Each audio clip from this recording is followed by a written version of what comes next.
things. I know you're in the National Sasquatch Hall of Fame in Georgia. Is that right? Yes, that's right. That's your picture on the wall. You Mm-hmm. know, good stuff. So anyhow, I asked Tom to come and talk, and I am going to open up the. Let's see. No, it's down here. I got to open up a file that Tom gave me. That so you guys, he prepared a little slideshow, and I'm gonna let Tom explain. Oh, I hate this Microsoft 365. How do I get this back? That's not the way. Hold on there, people. There we go. Okay, so Tom, correct? Okay, you should be looking at a picture of me and a friend of mine, and that was drawn for me by somebody that I was at your meeting with one time. Sam and I and Anita, um, and Anita did that drawing for me. Okay, okay, that's cool. And I wanted to address Sasquatch tonight a little bit differently than most. Most people will tell you what he is. I'm going to tell you what he's not. Okay?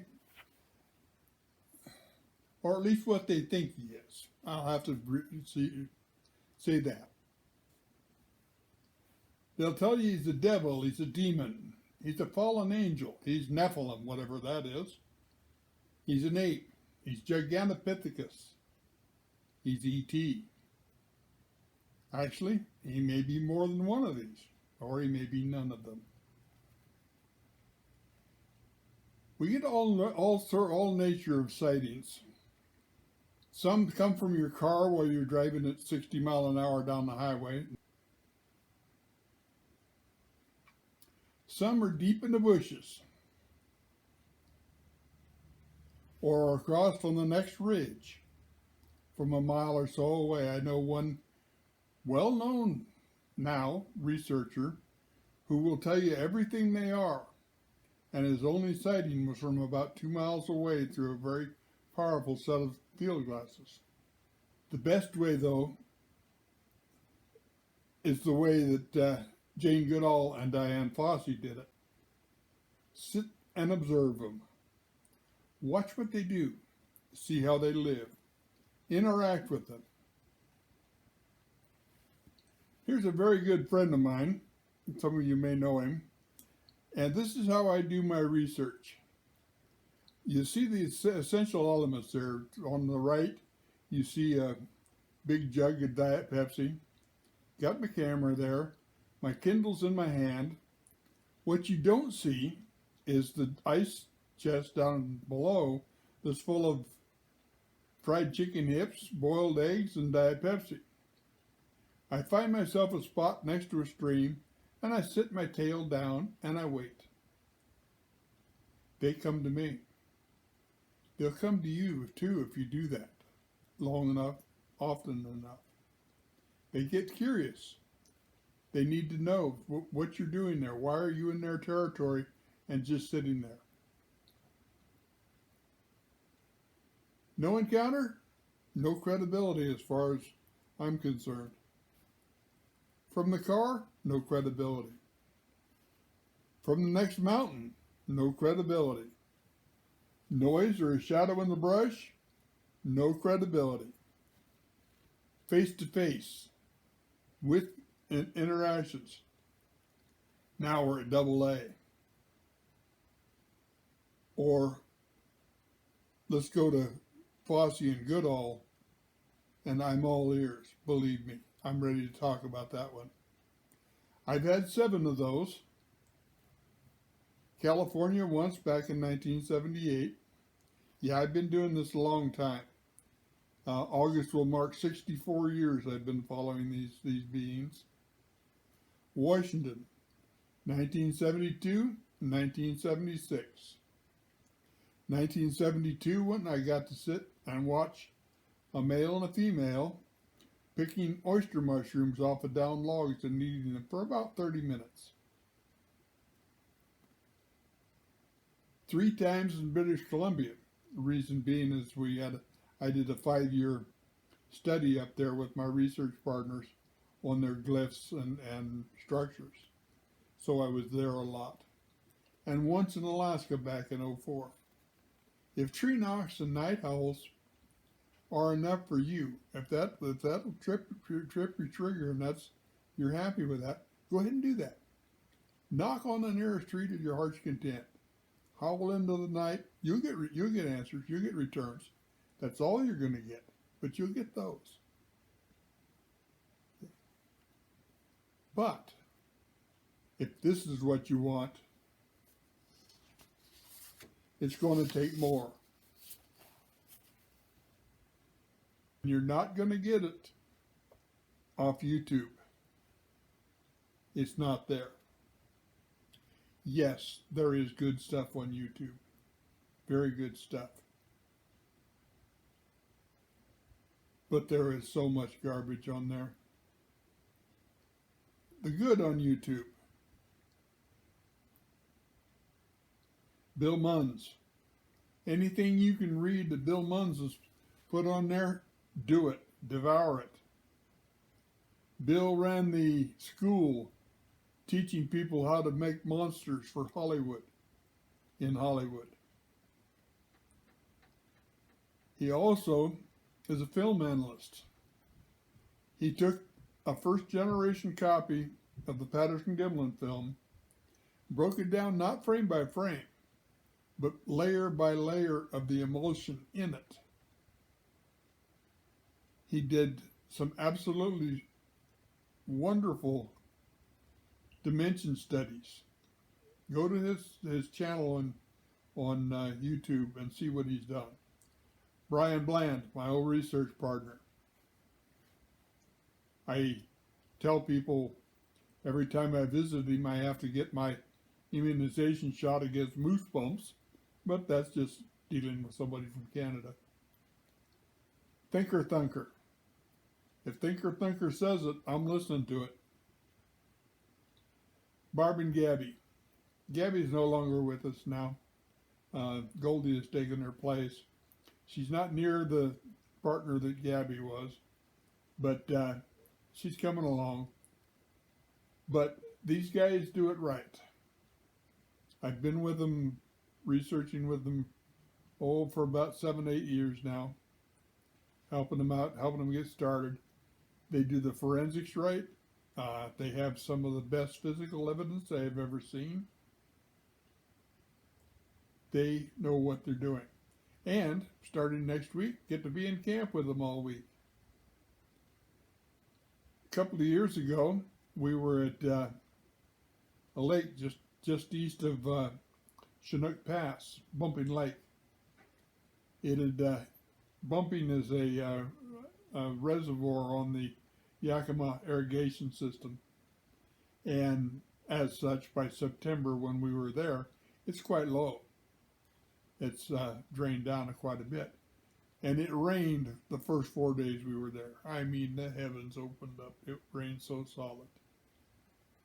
And we were walking the beach the first day it wasn't raining, and way down at the end of the lake, all by itself down there, we found a place where a group of Sasquatch, probably juveniles, from the size of the tracks and the evidence we found, had been out playing in the water and in the mud. We found a place where they had sat and dangled their feet in looked like a pot of liquid mud.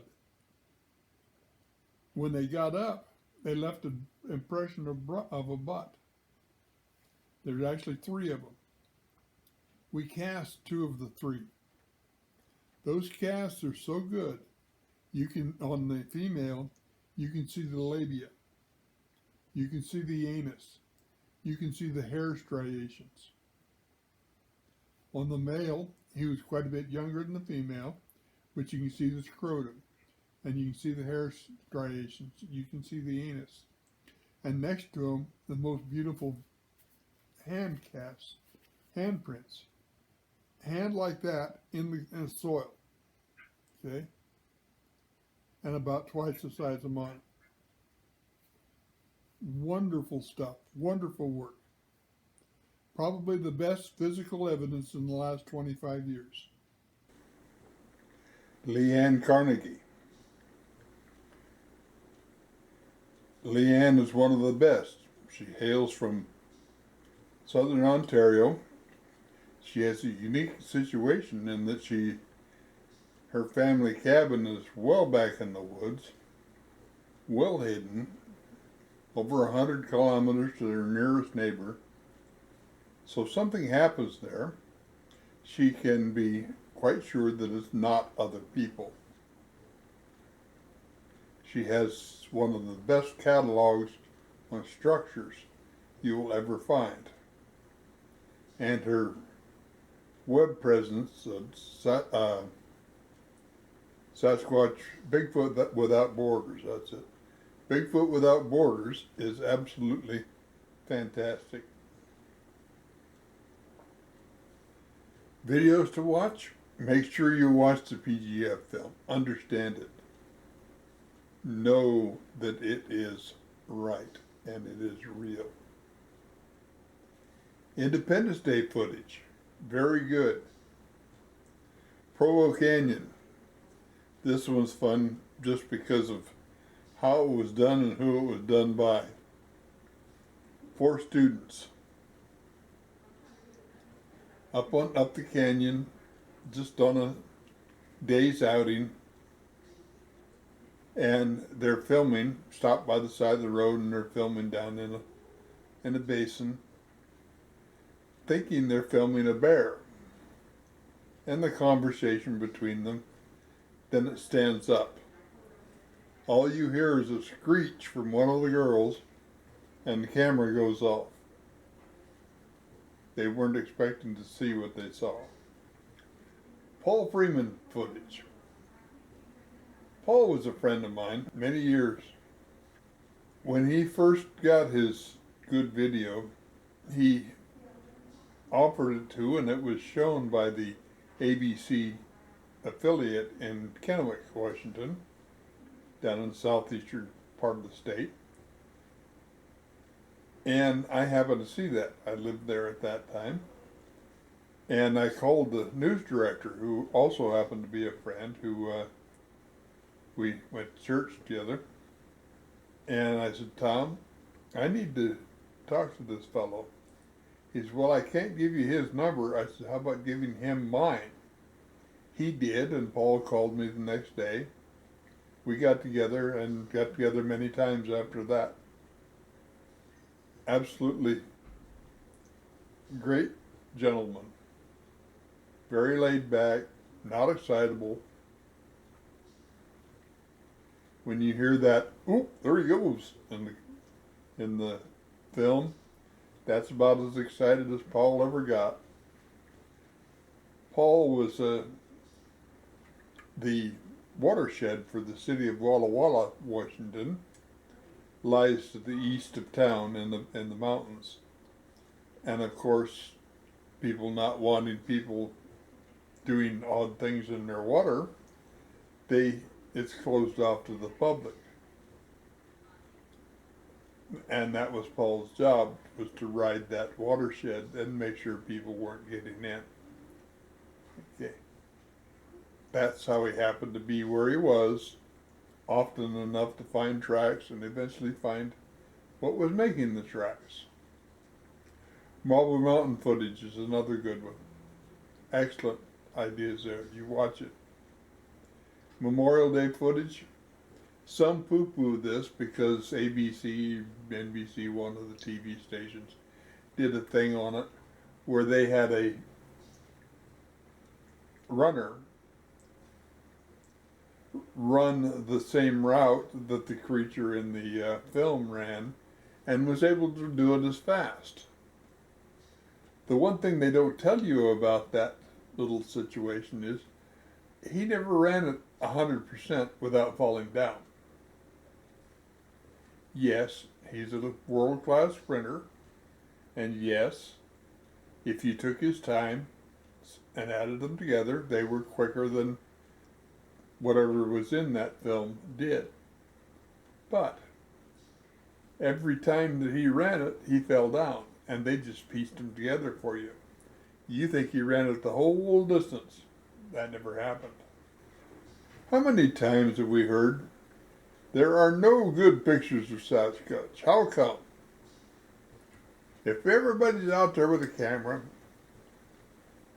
and today they virtually are with their telephones and everything else, how come we don't have any good pictures? Well, there's a lot of reasons for that. Number one, if you've ever tried to film in varying light situations, you'll know what the problem is to start with. Number two, you put your camera on automatic and let it choose what it wants to focus on.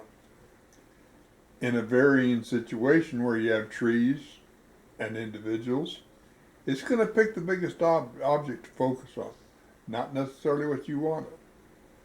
Okay? Number three, you've got amateur grade equipment and amateur photographers trying to do professional work. That's it in a nutshell. That doesn't mean there haven't been good pictures come. I mean, what about these? Top left, my friend Kyle took that in north central Washington. Has a story all of its own. Top right, of course we know who that one is. We've seen her many, many, many times. Okay. Bottom right came out of British Columbia, Canada. My friend Randy Brisson and his son took that picture. It's a juvenile. He had run across the flat, out in the wide open. We all saw him. He ran behind that stump, peeked over, pulled the huckleberry vines down and peeked over the top. I have a picture of my research partner, Brian Bland, doing the same thing. And all we can see is about a little less than what you see there. So this is a juvenile. He's 6.5 feet tall or so. Bottom center, that's Indigo. That's Arla's, Colette's young man. She used to walk out to her mailbox every day. It's about a half-mile walk. And he would follow along in the brush like this and peek at her. This particular day, she says, if you don't hide, I'm going to take your picture. He didn't. She did. That's Indigo. Bottom left, North Cascades, middle of the night, taken with trail cam in our camp. He is actually kneeling down over two people sleeping. The kicker here is there is only this frame and one other of him. The other frame is basically the same position with his head back a little more, and you can see his breath in the night air. It was very cold that night. Very cold. The two people, Adam Davies and Laurie Simmons, asleep beneath him there. When they got up to go to use the bathroom and came back, the camera tracked them all the way out from bed, all the way out of the frame, and all the way back in. As they came into frame, all the way back to bed. A whole series of pictures, but not him. Only the two. Now he's knelt down there. That table is 29 inches to the top, as all Forest Service tables are. Okay. From there, you can figure out his nominal height. I calculated him to be 8 feet tall. Biblical? He could be. But first we'd have to decide what's biblical. Okay? Look at that. Those are just a few of the so-called Bibles. Did you know that there are 27 authorized versions of the Catholic and the Catholic Church? Okay. The Bible, King James Version of the Bible, was translated from ancient Hebrew to Greek and then to English by the edict of James V. Hence, it's the King James Version. And that was done in the 1500s. From there have been many, many, many different versions. The Bible talks about devils, it talks about demons, and it talks about fallen angels. Are we talking about one of these, perhaps? The funny thing is, all of them quote Genesis chapter 6. Now, if you'll read down to the bottom there, the blue mark, read that. And there were giants in the earth in those days, and also after that, when the sons of God came in and unto the daughters of men, and they bare children of them. The same became mighty men which were of old, men of renown. Now, if we go over and let's read the New World Translation. The Nephilim were on earth in those days. Now, did you see Nephilim anywhere in the King James Version? As a matter of fact, the word does not occur in the King James Version of the Bible. That's a word that comes out of apocryphal text and is used in later translations. Okay? During that time, the sons of the true God continued to have relations with the daughters of men, and these bore sons to them. They were the mighty ones of old times, the men of fame. See how it changes? So if you're going to say something is from the Bible, you have to remember it varies for different people. Are they apes? Okay. There's a few ways to tell. Apes have no chin. Sasquatch does. None of the great apes have external lips. Sasquatch does. The great apes do not have sclera. That's the whites in your eye. Sasquatch has a readily apparent sclera. Great apes are not capable of articulated speech. They can make noises, screeches, and howls, but they cannot form the sounds that create speech due to the formation, the shape, and the placement of their hiatal bone in the throat. Sasquatch readily articulates speech. Listen to Ron Moorhead's Sierra sounds. I've heard that many times. Heard that type of speech. Okay? Very, very easy to hear, easy to listen to, and recognize the speech. You know, your hiatal bone, it's in your throat. It's not attached to any other bone. So when you get into the middle of the knee bone's connected to the thigh bone, that goes out the window when you get to the throat, because you got one in there that didn't connect it to anything. The woo. The guy who sees one from his car may discount the woo. The guy who sees brush wiggle and thinks it's a sass can discount the woo. You do know what we're talking about by the woo, don't you? The paranormal stuff that they do. But no one, things like mind speak, the ability to cloak, you would put in that. It's a derogatory term, placed there by the narrow-minded who, it didn't agree with what they thought, so it had to be wrong. There's a group based out of Northern California with that, so it just got being called the woo. I've been called the Pope of Woo, and Arla's the High Priestess. Why? Because I've seen them do strange things I can't explain. I'll tell you about one here in a second. But I've tracked them across the snowfield. Get out in the middle of the field. It's 100 feet to the timber that way, 150 feet that way, and 200 feet that way, and the track stopped right there. Where'd he go? What happened? It just ends right there in the middle of that field. I've had people say they're multidimensional. I'm not sure what that means. I know there are dimensions, but that doesn't mean that I know them all. Okay? Now, that's what woo is. Now, that said, as I said, the guy who sees one at a glance, they're in the brush, he can discount all that. But I've never known anyone who has had an actual face-to-face experience with them long enough to observe and have interactions has ever denied what they can do. They will blow your socks off. I guarantee you. Mind speak. My friend Cliff. Now, don't get me wrong. I'm going to pick on him here a little bit, but I love Cliff to death. He's a good guy. Telepathy is not anything more than one's own self-talk, coupled with a healthy dose of wishful thinking.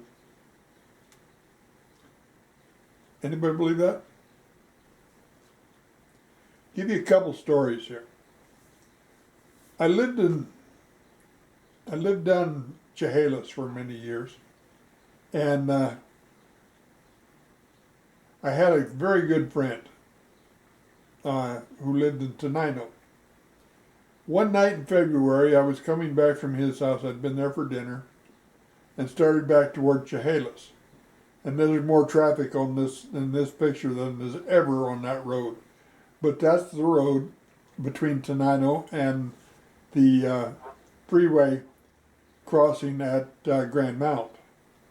By the way, do you know what Grand Mount is? That's the snout. That's the gravel pushed up by the last glaciation 12,000 years ago. That's the gravel that was ahead of the snout, pushed it up. That's it right there. Okay? So this highway comes across the flat here, and it is flat. There's one slight curve right in the middle of it, only about a 10-degree curve. And then until you get all the way to the freeway, there's not another curve. Okay? I'm coming across there in the evening at 7:30 probably, maybe 8:30. Yeah, probably closer to 8:30 to 9 o'clock. And I see this set of headlights coming up behind me at a very high rate of speed. It's raining, the road is slick, and that's concrete road through there. It's old Highway 99 is what it is. And so I just pulled over and let them go by. And it was a pickup full of kids. There'd been a basketball game in Tenino and playing Rochester, and that's the big rivalry. And I started to pull back on the road, and this voice, right in my mind, says, "They're not going to make the curve." What? They're not going to make the curve, be careful. And that's the last thing I wanted to hear. 4 kids in a pickup truck doing 90 miles an hour on a rain-slick road. So I pulled out and just kind of creeped up around the corner, and sure enough, they hadn't made the curve. Fortunately, they'd spun out in the infield on the freeway on-ramp and couldn't get out. They didn't roll. Nobody was hurt. They were just shaken badly. And I checked on them. Everybody was fine. As I'll go across to the gas station across the way here and call you a record. That was before the days of everything we have now. That was back in 1980, 81. And so I did. Now, that's the area of Mima Mounds. That's another good question. You know what caused those little mounds? You'll find them wherever glaciers terminate. And all you have to do to emulate it is take a big cube of ice and put it outside and let it melt. And turn it over when it's about half melted. You'll see these little cup shapes on the bottom of the ice. Now you take that same ice and as it's freezing, fill it with dirt and slush and trash and everything, then melt it. And all those little cups will be full of dirt. And that's what the Mima Mounds are. They're called drumlins. Okay, next one. Next story. I have a surrogate daughter. Okay, Rhonda is very, very dear to me. She calls me at least once a week, even yet. And this happened back in, I don't know, 1998, 99, somewhere in there.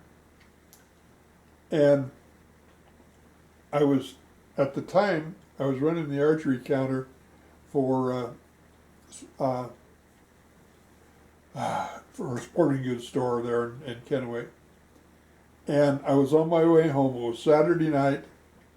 I was tired. And it was just before bow season started, so I had been tuning bows all day long, on my feet, shooting, helping people with their stuff. And I wanted to go home, put my feet up. And I'm just crossing Highway 395, and voice says, "Go have dinner tonight." Well, for me, going and having dinner meant this restaurant, this little Double Dragon restaurant.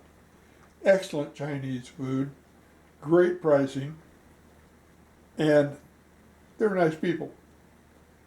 I said, "I don't want to go out tonight. I'm tired. I want to go home and put my feet up. Go have dinner tonight." I'll do with a tuna fish sandwich. Go have dinner tonight. Well, who am I to argue? Since I didn't even know who I was arguing with. So I went to have dinner. That's Rhonda on the right, or in the center actually. She was my waitress that night. First time I had ever seen her. She'd just come into town. We talked. I lived alone in a 2-bedroom apartment, and she was looking for a place to stay. I said, "I've got a spare bedroom. I'd be glad to rent you if it's something you can use."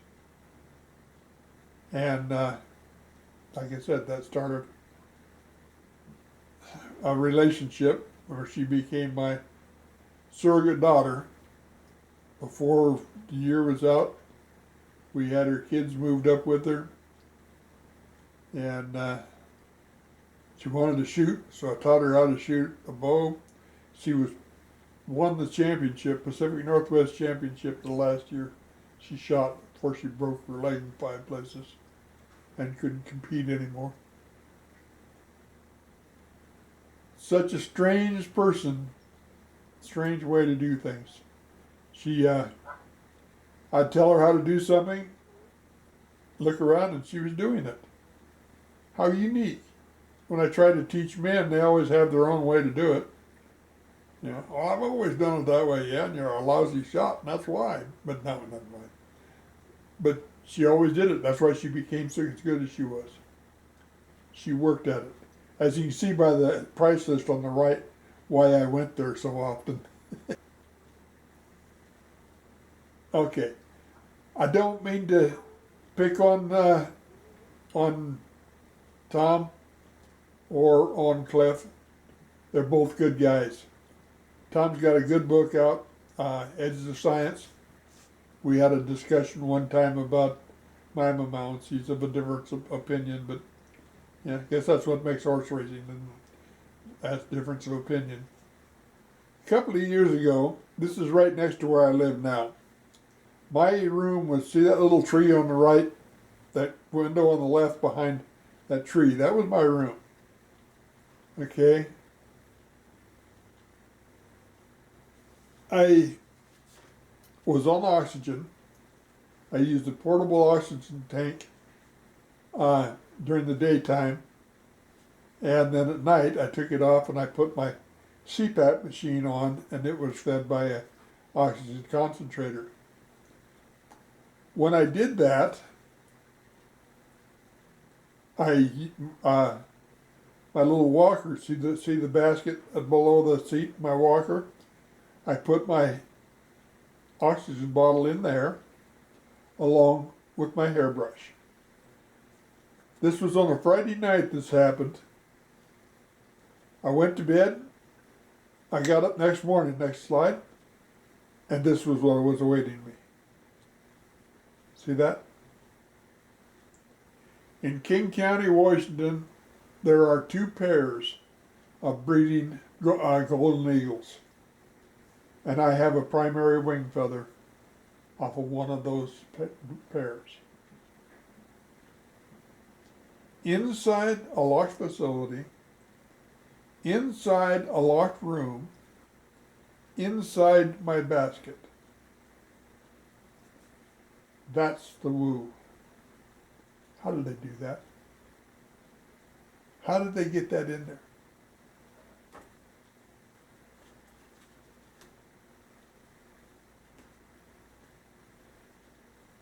What I'm told, this is your gift from us to you for what you write for us. I'm their scribe. I've written 15 books for them.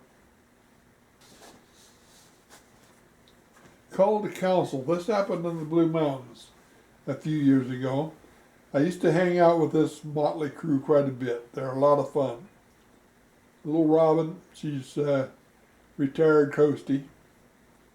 And I told her you couldn't have been in the Coast Guard. They got to be 6 feet tall, so if their ship sinks, they can walk ashore. She didn't like that. Jim DeMaine, Ernie, Maggie, my best bud Sue, and me back there in the background.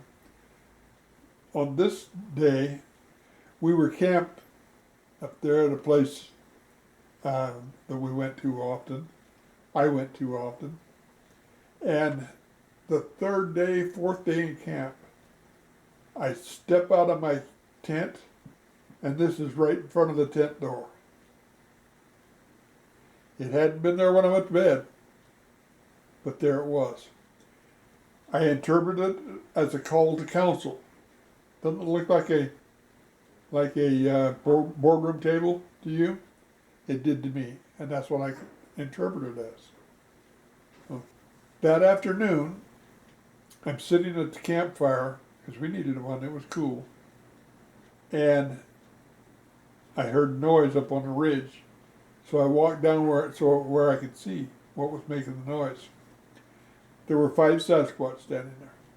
4 adults and 1 juvenile female with red hair, no less. We began to have a council meeting. They told me what I was doing wrong. They told me what I was doing right. They told me who to approach and who not to approach. Who to just give up on and give them more time, and who to bring along. All because I was called. Researchers, the good, the bad, and the ugly. They say we have no Sasquatch skeletons. Are they sure? These mounds, Adena mounds that are found back east, are full of skeletons. There are giants in those mounds.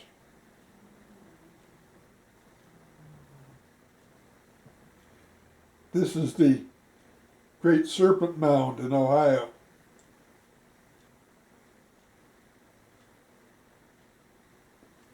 Isn't that amazing?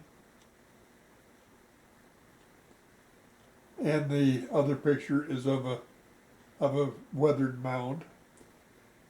And you want to see what they looked like when they were new and in use? This is Cahokia. You can see downtown St. Louis from there. It's that close. It's in Illinois. But that's what the town looked like in its heyday. And there were giants in the land at that time.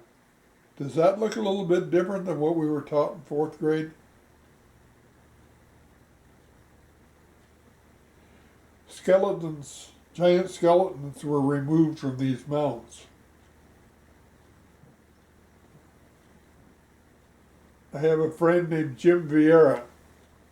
Jim and his brother had a TV show where they were investigating underground things.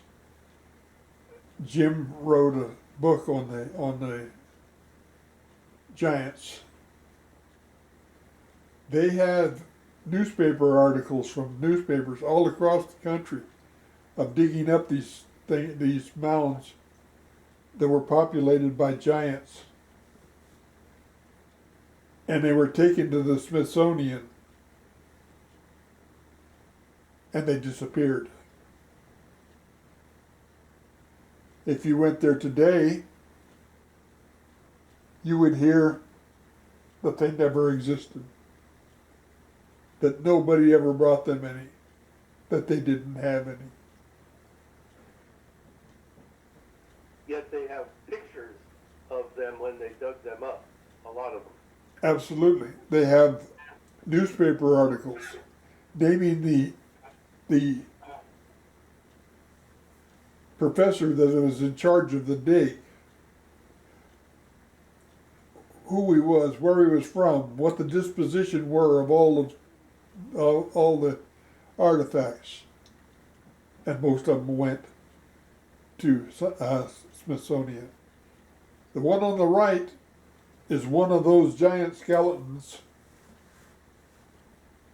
where the dimensions were fed into a computer and a 3D model was made, and my friend Marcia Moore up in Bellingham did a reconstruction on it. She's a forensic artist, and this is what she does. 8 feet tall. Okay. This is a Paraca skull from Peru. A group of people whose skull is naturally elongated. No cradle boarding to it did this. There is no suture line in that skull. And Marcia has built that up also from the skull.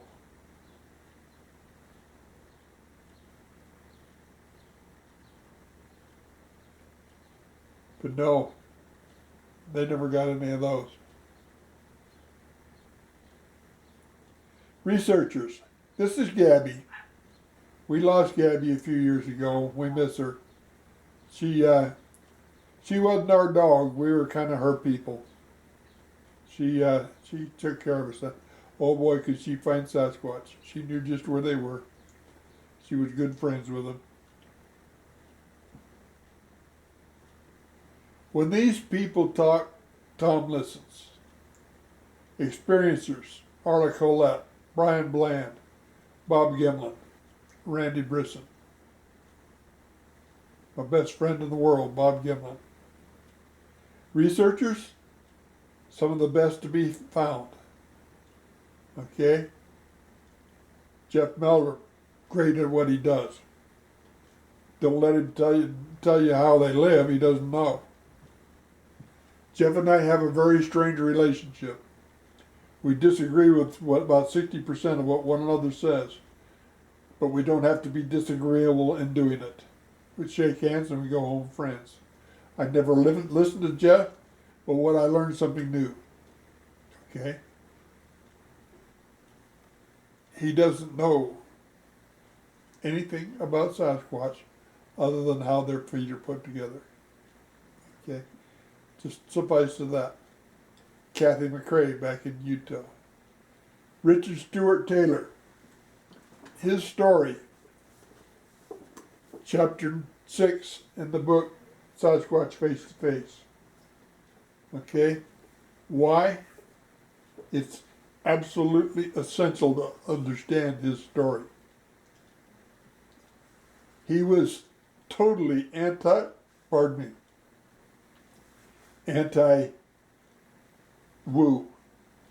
No mind speak. Don't even mention that to him. Stewart is a former federal agent. He had had sightings of Sasquatch down in Texas where he lived, and he was working hard to learn more about it. He showed up at Arla's one weekend when she was having a drum making workshop, just so he could spend time on her land, because he knew that she had encounters with it. She asked him, "Do you want to take a walk down the ridge?" It was after dark. Well, yeah. Okay, let's go. It was dark. They're walking down the ridge. There was enough moonlight to see. She told him to turn off his light. He did. All of a sudden, he's walking, and he heard a voice. "Step away from Arla." Huh? step away from Arla in his mind. Not verbally, strictly in his mind. He looked at Arla. She kind of grinned at him. He says, they're telling me to step away. She said, well, do it. So he stepped away from Arla. He said, why do you have a gun in your pocket? He said, I'm a federal agent. He said, I'm required by law to carry it at all times. But it's not for you. It's just I have to have it on me. Okay, that was fine. Then they spent the next 40 minutes cluing him in. The story's in the book. We get a chance to read it. It's well worth it. Okay? Alex Midnight Walker, Georgia, great guy. Leanne I already alluded to. Colorado Sasquatch, great researchers. Paul Graves, Wenatchee, excellent researcher. Dr. Rob Alley, great researcher, but don't get him talking. There's no such thing as a conversation with Rob. You listen. Toby Johnson, also a good researcher that a lot of people don't pay enough attention to. Laurie Simmons, Tom Powell, Ron Moorhead, Ginger Lockwood. Now Ginger, she'd make coffee nervous if you have to be around her. She's just everywhere all at once. But she knows what she's doing. Okay? Michael Cook, same way. Adam Davies, over from England. I escorted him on his first trip over here. Barb Shoup, best of the best. Keith Bearden, good researcher. Scott Nelson, the best linguist there is. Understands language.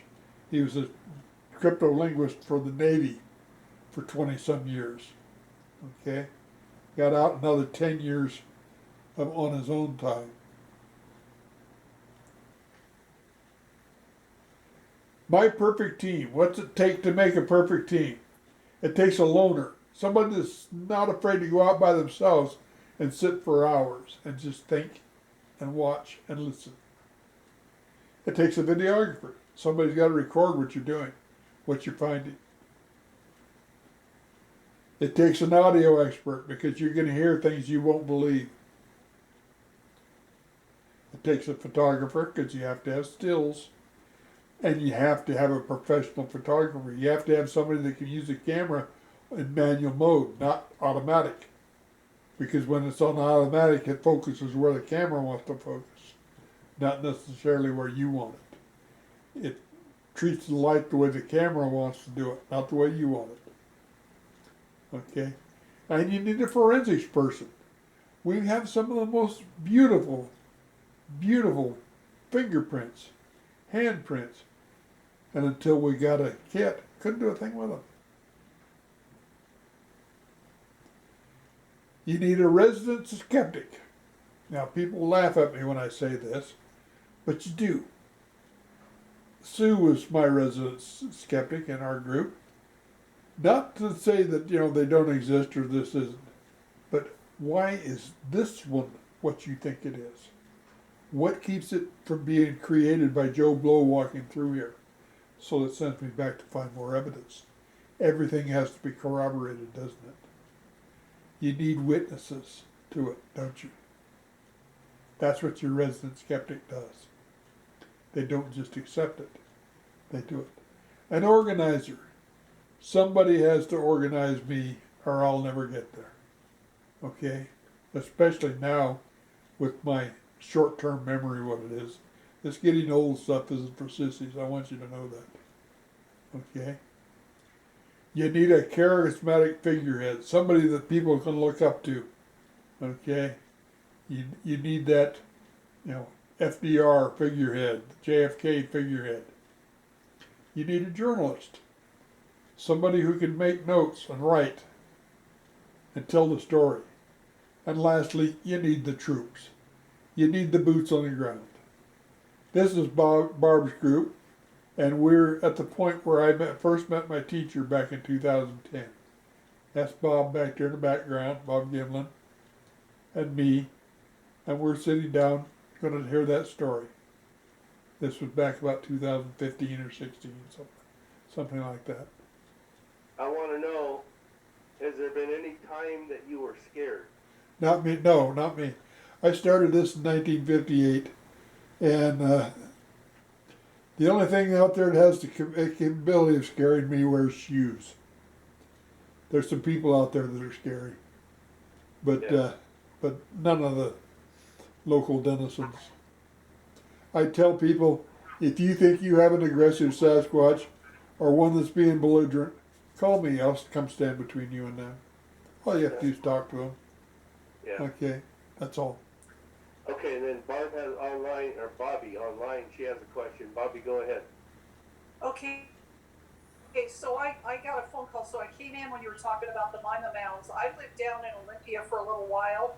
Can you just recap really quick what you said about the Mima Mounds? Because I used to go, I used to drive around out there. Sure. And okay, go ahead. If you want, I said if you want to recreate them, get you, pardon me? Do it as quick as you can, though, would you? All right. If you want to recreate them, take a block of ice and set it outside and let it start to melt. After a week or so, turn it over and see the little cups in it. Okay, fill that block of ice with dust and dirt and everything else and let it melt. And those little cups will be filled with dirt. And that's what the Mima Mounds are. They're drumlins. They came great huge blocks of ice, a mile thick, sat right there where they are and melted. That's the southern terminus of the last glaciation 12,000 years ago. Okay, that's as far as the Vashon Lobe went, right there.